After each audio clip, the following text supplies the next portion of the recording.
everybody, JP here, and man, it's tough to top that intro, but I thought this was a great way to demonstrate a couple of the different ways that Bob Rock and Randy Staub used the AMS DMX 1580 delay back on the Black Album. In fact, if you look at A Year and a Half in the Life of Metallica, there's a few scenes where you could see them tweaking it, and I think at one point during the mix, they had 3 or 4 of them in the studio, and I mean, these things were 10 grand a pop back then, maybe even more, but something in that ballpark anyhow. So Bob was a big fan of the chorus strip, which was a pretty rare, at least these days, pretty rare to find, little extra, this little bottom row here. This was an extra rack space unit that was like an add-on to the original. The original would have been this top part here. But the chorus was a big part of Bob Rock's sound. If you go back and watch our Black Album clean guitar video, it's a huge part of Hetfield's clean guitar sound, along with the Roland Jazz Chorus amp. Very similar way that it's being used here. And this is the song I always was trying to figure out what kind of modulation was on those higher harmony parts. And there's a few other spots on the album that have them too. It's not just this one. You can hear them a little bit on the intro of The God That Failed. You can hear a little bit of it in some of the higher parts of Sad But True, you know, sort of the intro in A, you know, before it gets really heavy. Or actually, I guess that would be G since it was tuned down, but you know what I mean. But yeah, if you go through it, Wherever I May Roam, some of those stacked higher harmony guitar parts, it seems to be pretty prevalent in those sections. And there's a couple other things too. There's also the X delay, which doesn't have any modulation on it, but it was still, the AMS was used for that because it had stereo inputs, and you need something with stereo inputs to accomplish that. So we're going to get into all this stuff, but I definitely wanted to start with this particular sound. First of all, let me just break down what I'm doing on guitar here.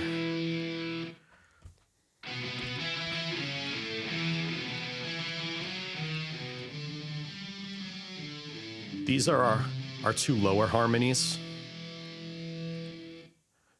And I played that through the 2C plus using the Kali Axis plugin.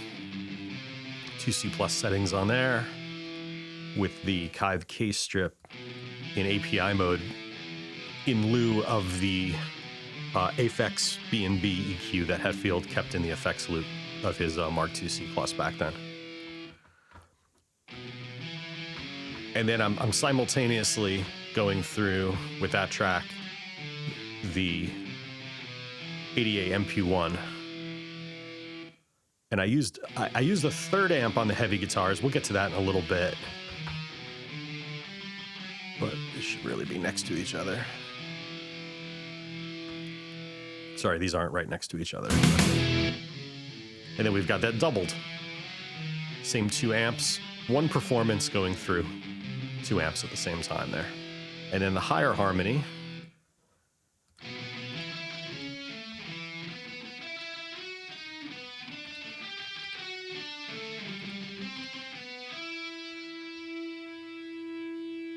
so we recorded 2 tracks per side for this entire harmony part.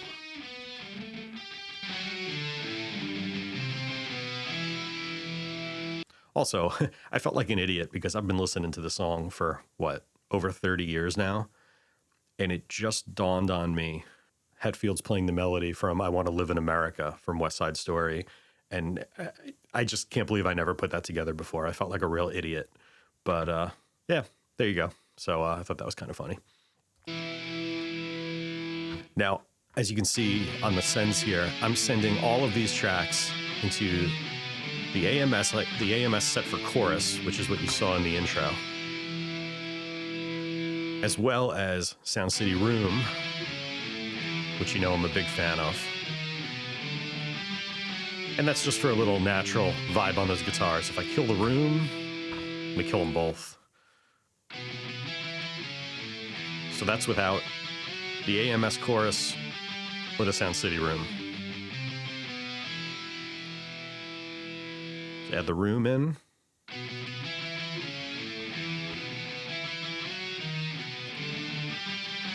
Then it really comes alive when you add the chorus in.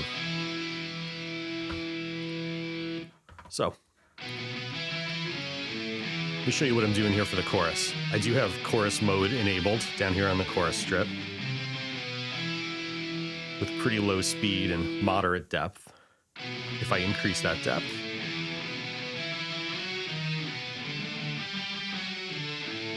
it starts to get pretty wild. Just for fun.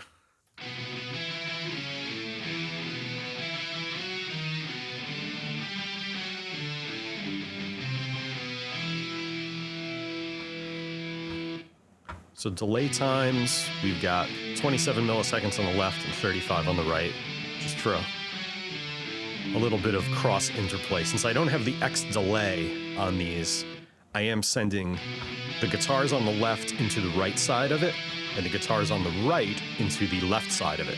So there is a little cross. It's the best way to demonstrate that.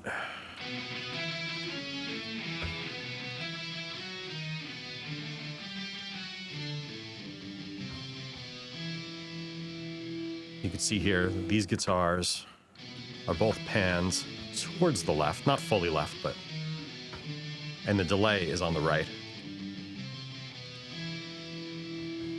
So we're still getting a little bit of cross delay. We could do the same.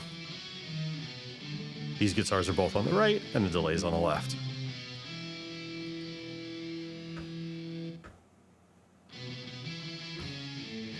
So that's sort of where the cross delay comes from on here. And I do have a little bit of regeneration. I have the regeneration on 6 on both sides here. Let me show you.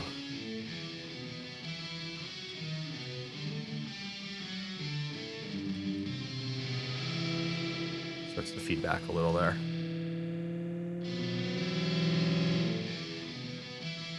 But having a little bit of regeneration gives it a lot of space. It's almost like creating reverb with short delay.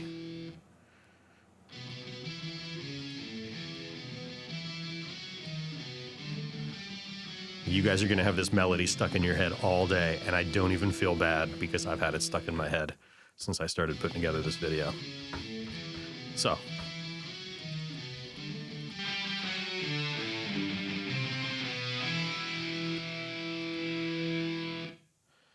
that's really the magic with these harmony guitar parts. Now let's just talk about the X delay on the heavy guitars.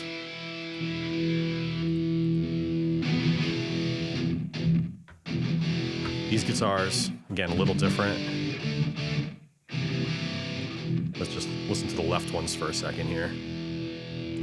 We've got 2C+ via Cali axis and K-strip is the bulk of the sound. Then we've got another instance of the Cali axis, but this time on Mark IV mode with no additional EQ. That's what that sounds like by itself.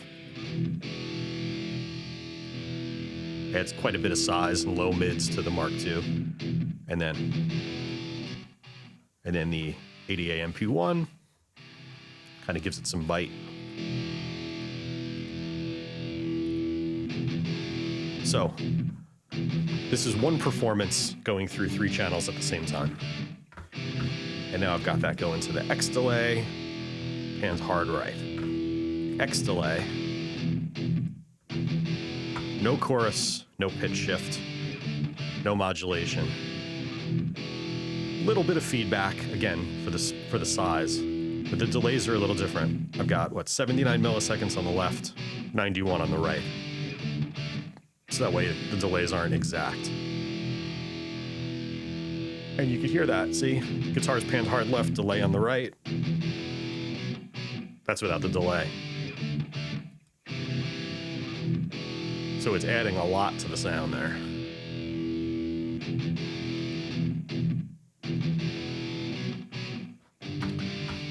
And also, quite a lot of Sound City room adding to those guitars. Now, the difference is with Sound City, I'm feeding that on the same side as the guitar tracks. So in other words, I want the room to be underneath the guitar tracks on the left, whereas I want the cross delay to be on the other side. So together, you get a really nice complement where you've got the room sound underneath the guitars, but the cross delay on the opposite side. And when you put them all together, including the mono guitar in the middle, the third track, the thickener,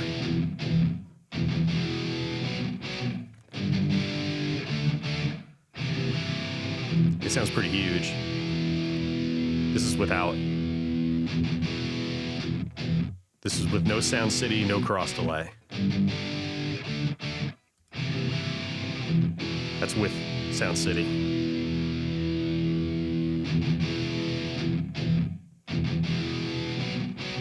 Now the X delay's in. So you can hear it really adds a considerable amount of size to these guitar tracks.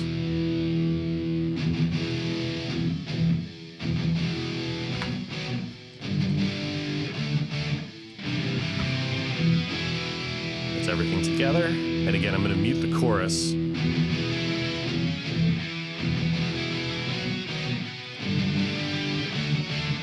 So it just comes to life with that chorus engaged on those high guitars. And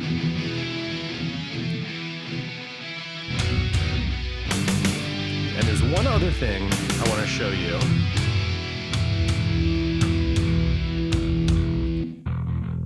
On this, we're going to use the AMS DMX as a little bit of bass modulation, similar to like the Andy Wallace Yamaha SPX90 symphonic vibe. I don't know for a fact that Bob Rock used this, but you do see him tweaking an AMS during the bass tracking. So, and it was doing a similar, the display on it was doing a very similar thing to the chorus mode. So I figured I'd try it, and I'm really happy with how it sounds. That's the bass without it, completely dry. There is an EQ on the bass, but I can't talk about that EQ for another week because this is an advanced demo of it, and I'm really excited to talk about. So stay tuned. This bass track, by the way, this is not the album bass track, and nor is it anything I played. I played the guitars on here, and the drums are from the album, but the bass, it's if you look up on YouTube, you know, isolated bass for Don't Tread on Me, this track comes up, but it's not the album track. It's actually a performance by a great bassist from Mexico City named Kelo Gonzalez, who I'm a huge fan of. He played this on his channel along with the album track, you know, with the backing track from the album.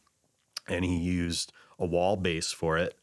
And I think it sounds fantastic. But when I heard this on YouTube, I was like, that's not Jason Newsted. You know, it's definitely Kelo's style. And then I found the original from him. So it basically got ripped off of him on YouTube, and I want to give him the credit for it because he's a phenomenal player. So, yeah, really great tone there. Getting back to this, what's the best way? I want to let you hear exactly what it sounds like. There we go.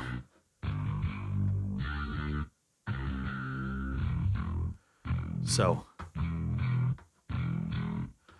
I've got chorus on, similar to the guitars, a little more extreme on the depth.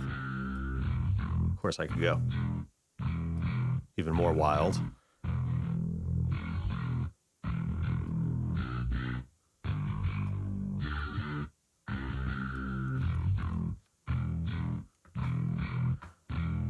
Delay is 25 and 0 on the right. And regen is about 4 on both sides. Now there's another way to do this that was easier to show on bass than on guitar. So I'm going to kill the chorus and go over to pitch shift here. And I've got the pitch shift set to go up 008. That's a ratio. It's not really cents, but going down an equal amount here. But then I'm going to engage the VCO. So this is the difference between the chorus strip and the built-in VCO of the originals. The chorus strip is much more sensitive. It's capable of smaller increments, whereas you see with this, to get the similar type of sound, you have to go, on the depth in particular, you have to go considerably lower to get the same type of thing, see? Can't really A-B it quickly, but you get the idea.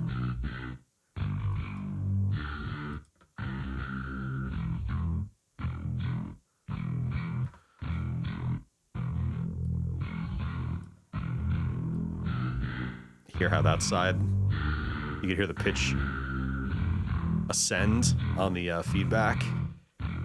And on this side, it descends.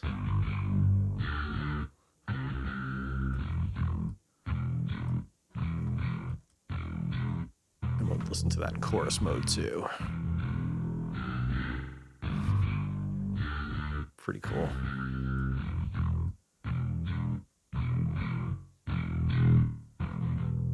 I love hearing that.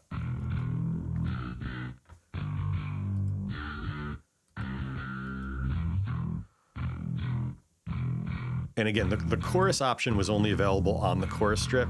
The pitch shift and all this is still available on the original unit. You just have to know how to dig to access it. But these controls just made that stuff a little easier. Whereas the chorus strip was truly the extra bit that was really sought after.